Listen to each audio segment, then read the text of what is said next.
Hello students, welcome to EPG Pathshala. I am Professor Ipshita Bansal from BPS Women's University, Sonipat.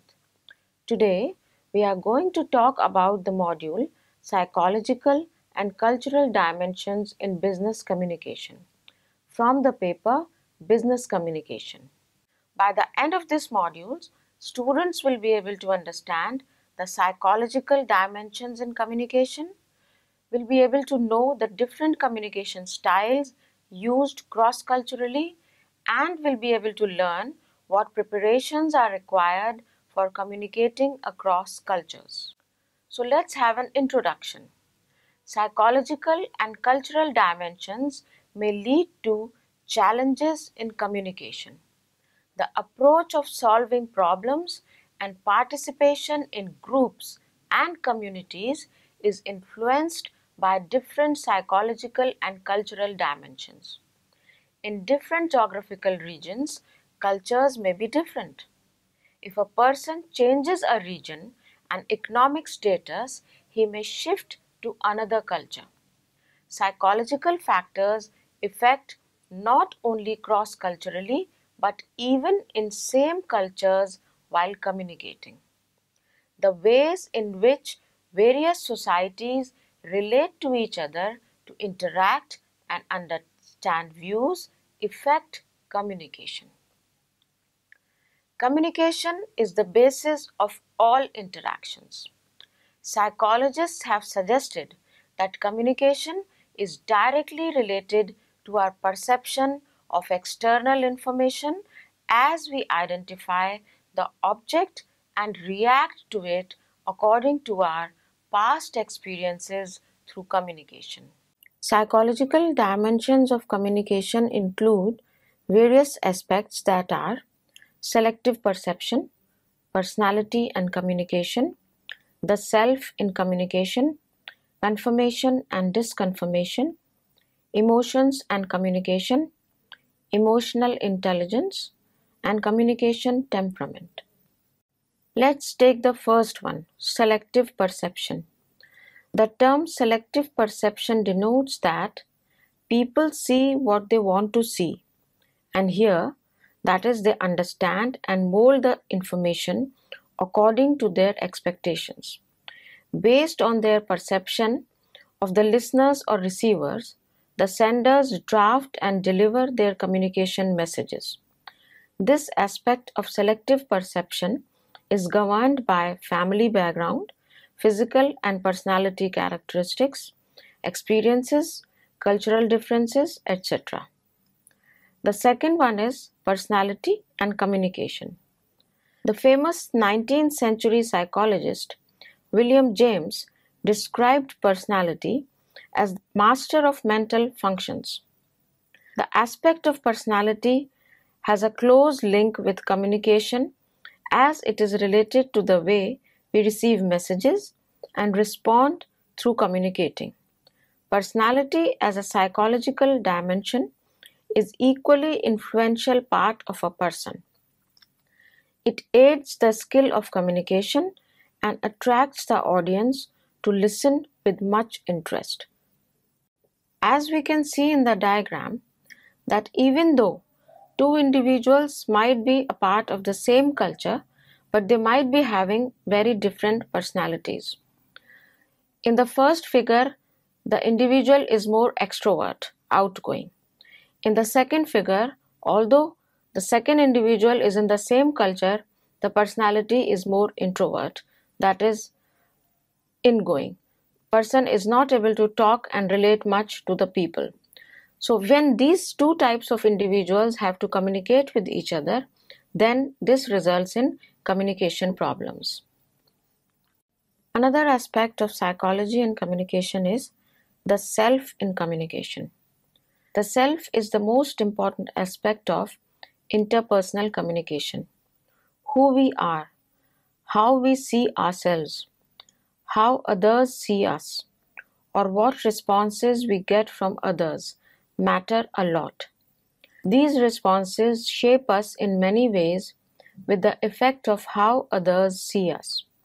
Thus, the response of others affect our skills And we can say that this spiral process of communication inspires the self to work accordingly.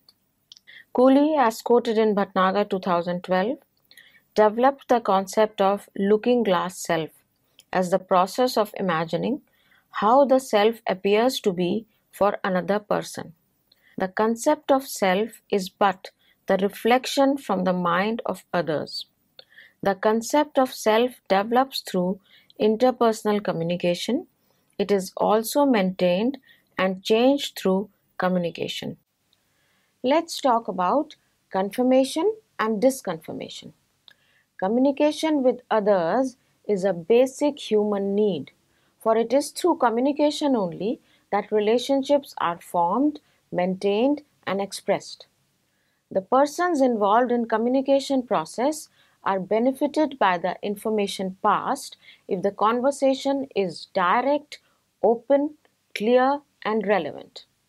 The participants may also feel confused, dissatisfied, misunderstood if the message is unclear, ambiguous, or inadequate. Confirming responses include direct acknowledgement, that is, responding directly to another person's message. Second, agreement about content, that is, supporting the opinions and ideas expressed by others. Third, clarifying ideas, that is, understanding the in-depth meaning of the message. And fourth, expressing positive feelings, that is, motivating the person and spreading positivity. Disconfirming responses include impervious response, that is, ignoring or not acknowledging the message or idea. Next, interrupting response, that is, cutting off something that is being said or interrupting it in between. Next, irrelevant response, that is, introducing new idea or thought which is not at all relevant to things that are being discussed.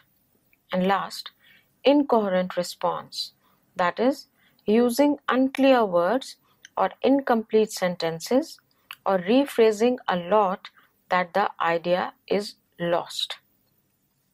So, we can see in the picture that there are two sets of people who are wanting to communicate but cannot come closer because of lack of bridge. So, to take it, that is, this picture shows the concept in a literal sense, but in a more figurative sense.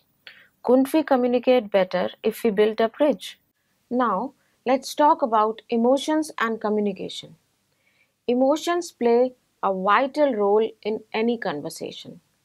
Due to various emotions of love, hatred, happiness, sadness, calmness, anger, courage, frustration, etc., the communication changes in terms of both the words used as well as the manner of speaking. Another aspect of psychology and communication is emotional intelligence, which is related to the emotions, how we control our emotions. Though the concept of emotional intelligence was proposed long back, this term came into focus after the popular book of Daniel Goleman in 1995, Emotional Intelligence: Why It Matters More Than IQ. In this book, Goleman suggests 5 concepts, that is, self-awareness, self-regulation, self-motivation, empathy, and social skills, which are correlated with each activity of communication. Individuals with high emotional intelligence are higher in empathy, more social, as they have better ability to manage relationships. They use proper words while communicating, and they are emotionally stable along with handling the stress. Thus, individuals with emotional intelligence have stronger interpersonal relationships and more effective communication skills. Let's now talk about communication and temperament. Individuals use certain dispositions while communicating. These temperaments can be argumentativeness and verbal aggressiveness.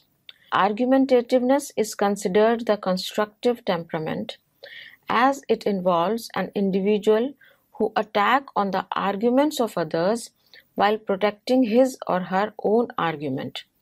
People with high argumentativeness are known for good decision making, are more competent and dynamic. On the other hand, people with verbal aggressiveness have lower communication and interpersonal skills. They attack on the ideas of others with a wrong motive, and it becomes the cause of psychological hurting. Let's now discuss the theories of psychological communication. We'll take up two most important theories. First, the social exchange theory, and the second, transactional analysis theory. So, students, let's now discuss social exchange theory. John Thibault and Harold Cayley, in their publication titled The Social Psychology of Groups in 1952, gave the social exchange theory.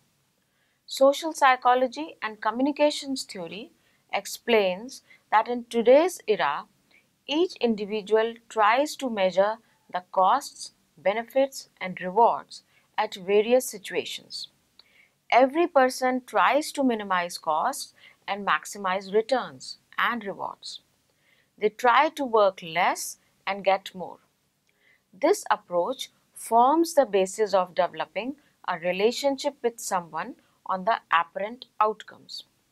When the rewards are higher, people are motivated and develop a close relationship.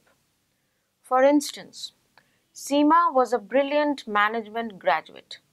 She got two offers in her campus placements. One was from a small company and other was from a big company. Seema did not wish to be a small fish in a big pond. So, she took the offer from the small company.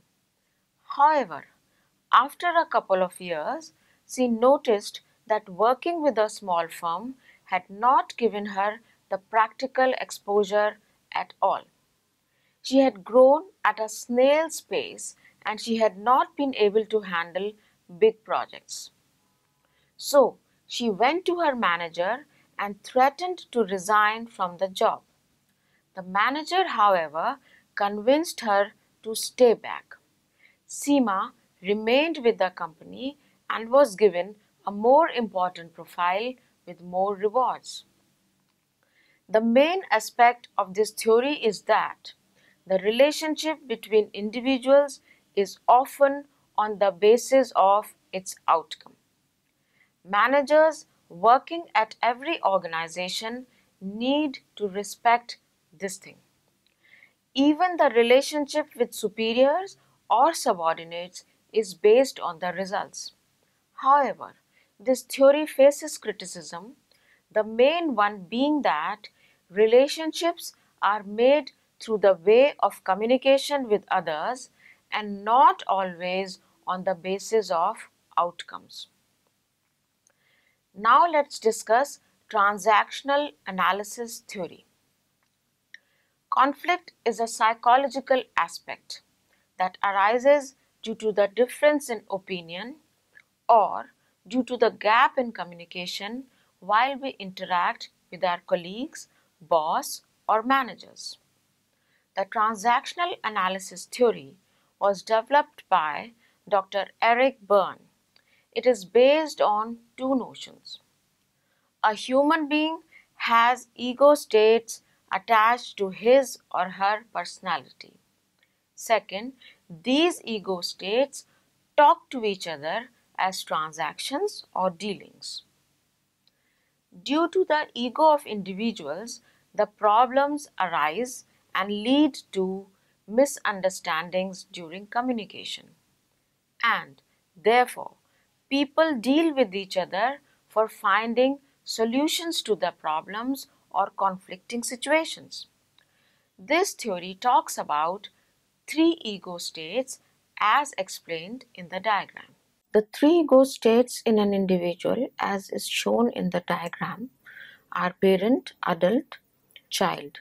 Ego states are not a function of age. Parent ego state is of two types. The first is a nurturing parent who is caring and concerned about other people.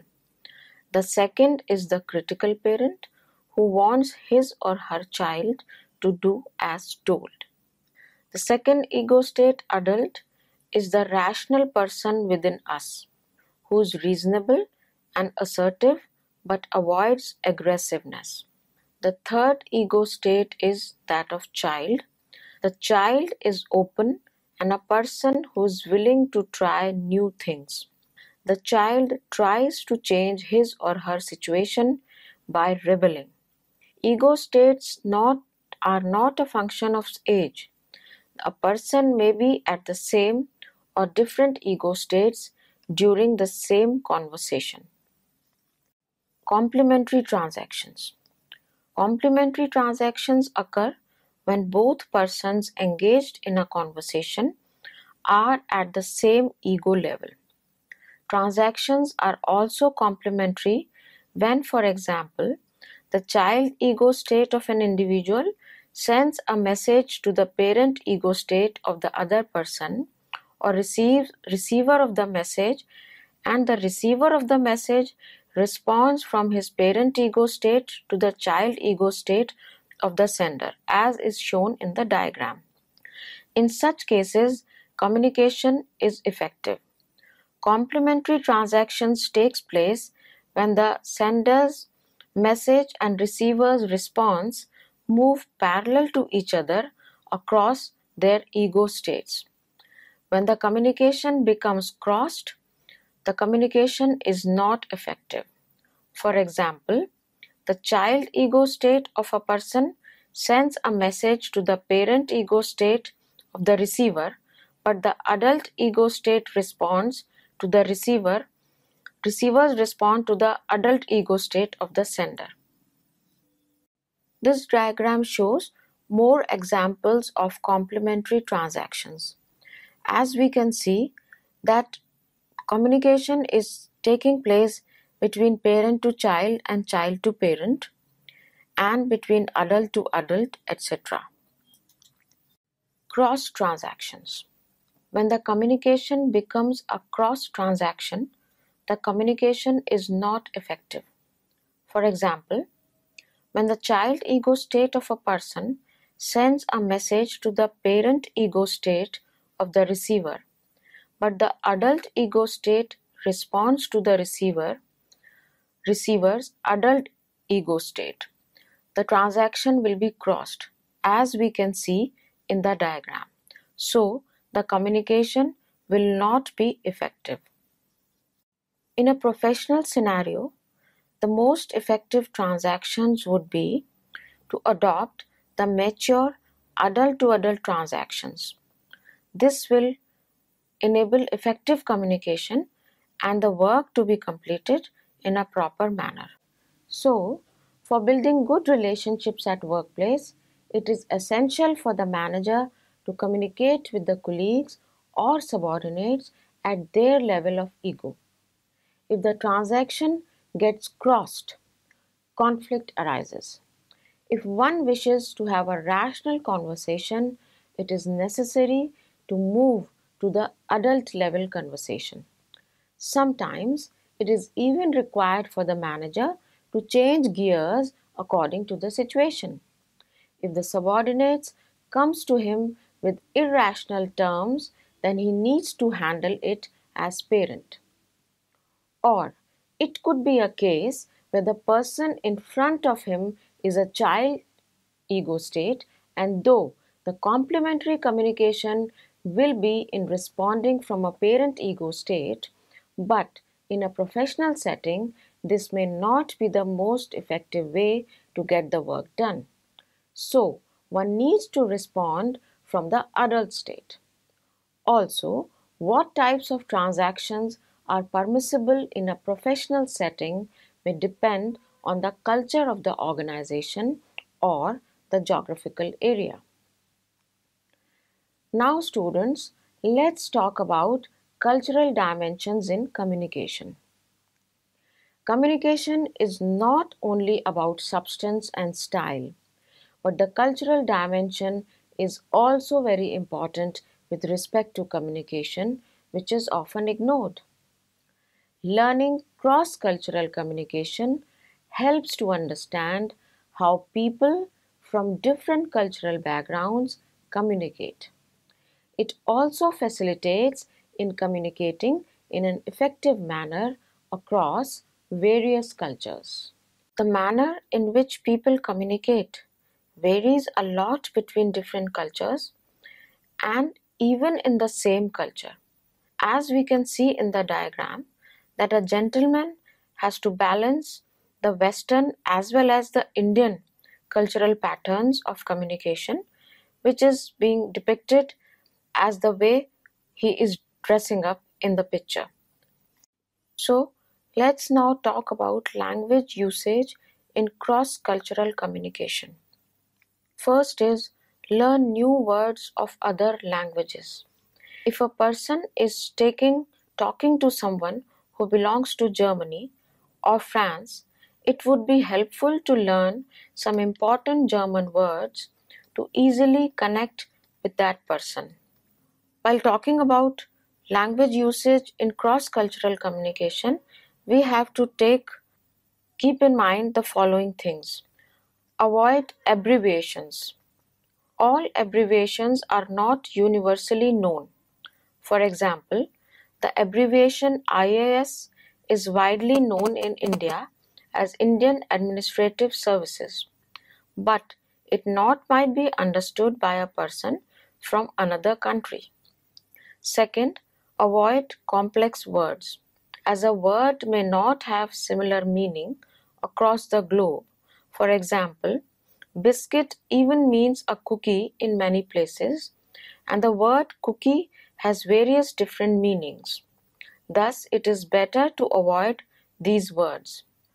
Third, avoid casual words. Words like WhatsApp, how's you, yup, etc. are casual expressions and should not be used while communicated, as the usage of such slang language or casual words may be different in different cultural contexts. Third, listen carefully and speak slowly. It is required for effective communication that a person should listen carefully to understand the other individual and should speak slowly also, because even though the same language may be understood by both the people, but the accent which is used and understood by the two people might be different. So it is always better to speak slowly while communicated with a person from another culture. We also have to keep in mind certain things while communicating in the written form. First, ensure grammatically correct writing. Conversation in written form should be grammatically correct. The ideas need to be placed in sequence and should be clear in understanding. Second, acknowledge that emails may not be preferred. Writing emails is not preferred in some cultures, and people from these countries who want to have a direct conversation either face to face or telephonically, this particular preference should be given adherence to or importance. Third, double check. Written conversations have strong proof and value. Therefore, it is important to check twice whatever is written. That is, text, graphs, or figures, all must be appropriately done. Writing is not easy, especially when you are communicating to people from different cultures. One needs to be careful and practice before communicating in written form. Let's now talk about communicating non-verbally across cultures. Non-verbal communication is very important when we interact with people across cultures. Certain non-verbal expressions play important role during cross-cultural communications. Eye contact. Eye contact It is vital to have proper eye contact in Western culture, but it may be offensive in Oriental culture, for example, Japan. As in Japan, if a woman avoids making an eye contact, it is not that she is not interested in talking or lacking in confidence. It is just that she is polite and respecting the other person. In India, we have both situations. Eye contact is important at the time of discussions or interviews, but not considered good while conversing with elders. Now let's talk about expressions. Facial expressions play an important role while communicating across cultures. Smile is an important aspect in expressions.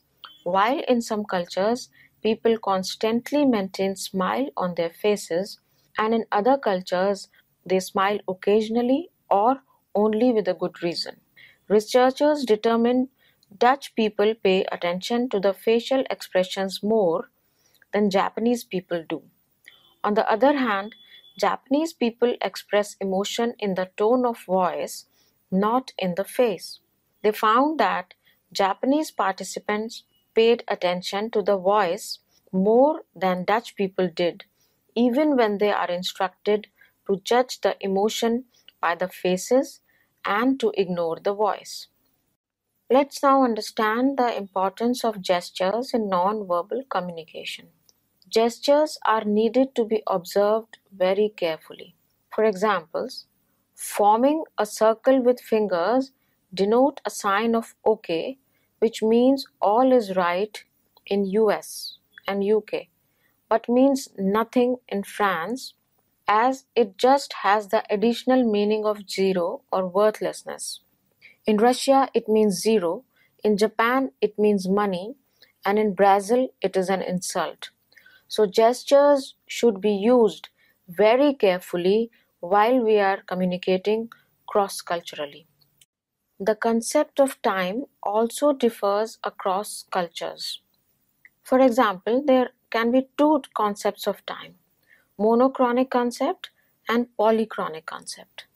Monochronic concept, it indicates respect for time, focus on work, focus on now, that means present, and examples conforming to monochronic concept of time are US, UK, Germany, and generally the Western countries. Then the concept of polychronic time, here the time is less important. Focus is more on relationships and the focus is on future. Here there is loose concept of time. Examples are China, Africa, Egypt, and parts of Asia. The appropriate dress or attire for all occasions should be considered while communicating cross-culturally, as wearing white in some cultures shows that traditional and peaceful outlook, but in East Asia it is a sign of mourning. In Mexico, formal dressing is important, but in New Zealand, semi-formals are acceptable at a workplace. In India, saris are considered as formal, but in Europe, skirt is considered as formal. So attire also have to be studied beforehand across cultures when we want to communicate with the people belonging to different cultures than ours. Let's talk about now about strategies for communicating across cultures. The important aspect of communicating across cultures is knowledge. It is significant for people to comprehend the problems of communicating cross-culturally and to overcome them. As communication problems arise due to different cultures, so it is required for persons to be tolerant and merciful, rather than argumentative and hostile. Giving another thought before responding is a good aspect, as carefulness surely pays rewards. Therefore, one must move slowly to make any conclusions. Active listening helps in understanding the message and communicating accurately. People who act as translators help in communicating cross-culturally, as they can understand not only the substance but also the manner of speaking. Though sometimes mediators may make communication more difficult due to the disputes between nations or due to more close feelings for the persons of their regions. So let's now discuss important aspects of cross-cultural communication. The first one is knowing another culture. A direct experience or familiarity with other culture helps in communicating more effectively. One can be more familiar by of other cultures through listening to radio stations or by visiting religious institutions, which may be helpful to understand another culture. Second, feeling threatened. The lack of knowledge and understanding towards other culture make people feel like a stranger and lonely. This creates threat in the mind of being alone. Third, tendency to overlook similarities. Whenever we interact with people of another culture, we first notice the differences rather than similarities. Therefore, people draw the wrong conclusions. The important common identity is of humanity, which is overlooked. Variations within groups. It is not only that people are different in different groups, but we may also see the variations within the group. Every culture may have variety of people. They may be extroverts, introverts, honest, dishonest, hardworking, lazy, etc. Therefore, we must not dwell in our mind on the negative assumptions of other culture. Each culture is a mix of variety of people following their particular customs and rituals. Changing cultures. Cultures are not stagnant, they keep on changing through time to time. Cultures reinforce different styles of communication and interact through different customs and values. One should not stick over by feeling their own culture as superior, as we should learn the best things from every culture. As it is written in Rig Veda, let the noble thoughts come to us from all directions.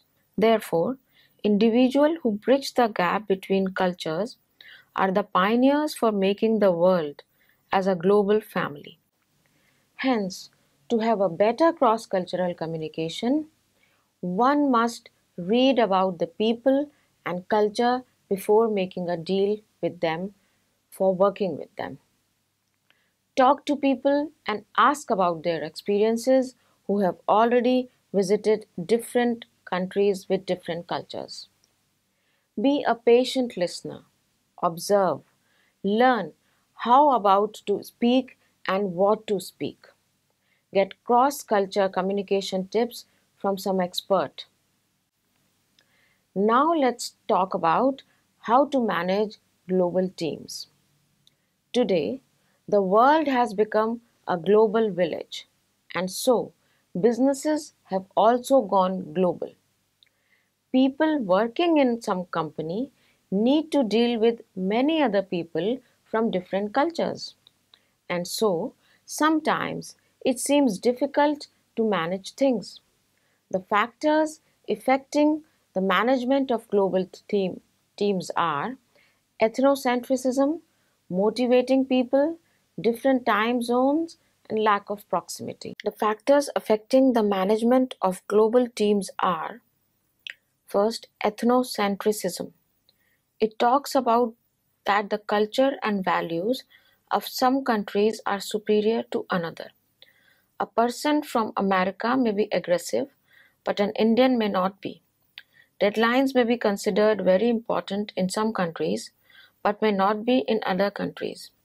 Thus, this works as a huge barrier. Second, motivation factor.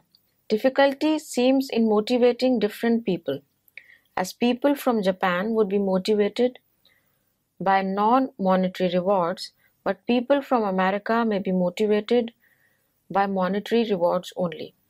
and Indians may be motivated with the combinations of these two and even by healthy working environment.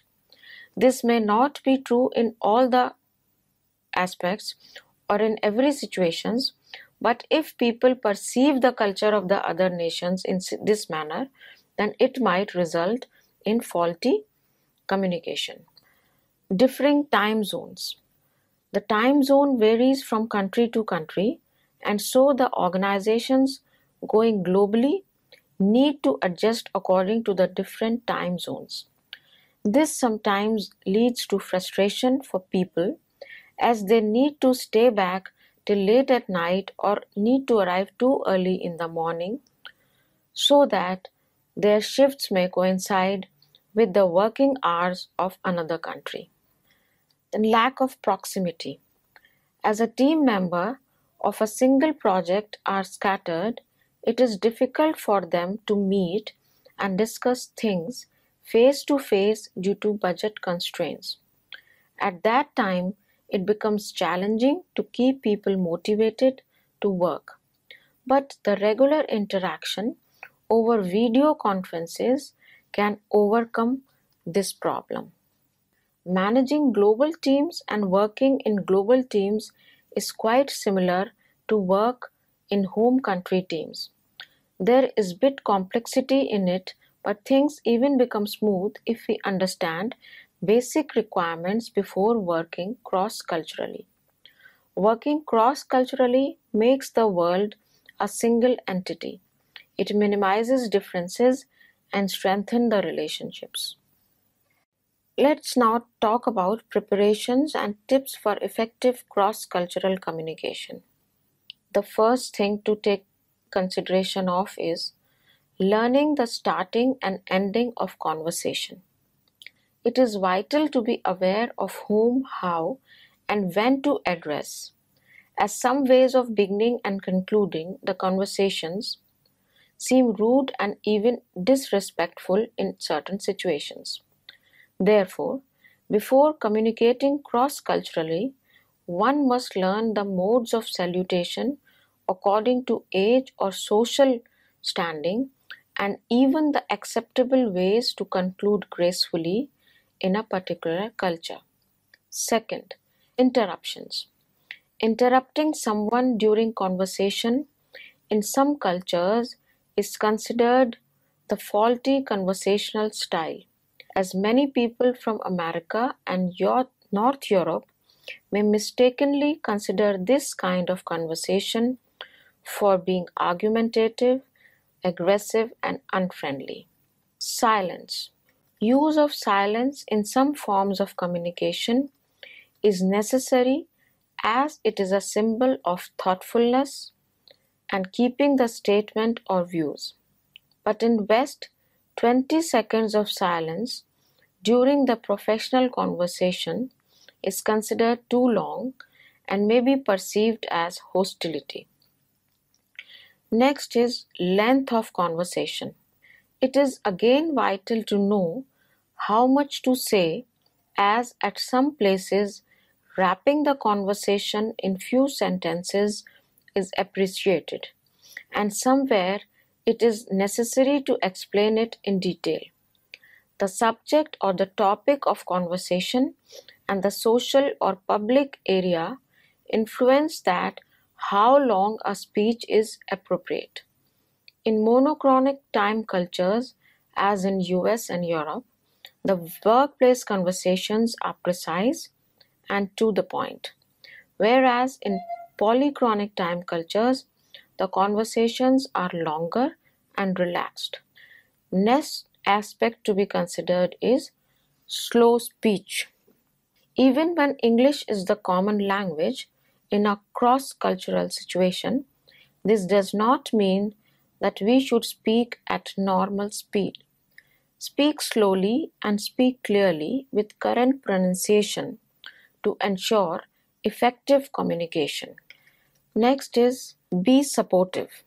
Effective cross-cultural communication is in essence about being comfortable.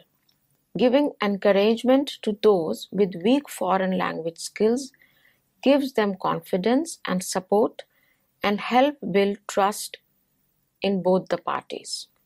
Next is repeat and verify. While communicating across cultures, never assume that the other person has understood. So repeat yourself if required. Also engage in effective listening. Paraphrase and summarize what has been said in order to verify it. This is a very effective way of ensuring that accurate or effective cross-cultural communication has taken place. Next is take turns to talk. Cross-cultural communication is enhanced through taking turns to talk, making a point, and then listening to the speaker. Last is maintain cultural etiquette. Many cultures have certain etiquette when communicating with respect to manner of greeting, distance between two people, etc. It is always important to undertake some cross-cultural awareness training or at least do some research on the target culture. Let's now summarize what we have studied in this module. Psychological dimensions play an important role in communication in a very subtle but also in a very powerful way, because the act of communication involves not only speaking or listening but the whole person. The personality, beliefs, motives, emotions, and attitudes are also involved in the process of communication. In the same way, the cultural dimension also is vital in communication, as it establishes and understands how people from different cultural cultures communicate and what are the different points to remember while communicating cross-culturally, as a similar act can have a different meaning while communicating across cultures. So, for effective communication with people of different cultures, psychological as well as cultural dimensions should be kept in mind. Thank you.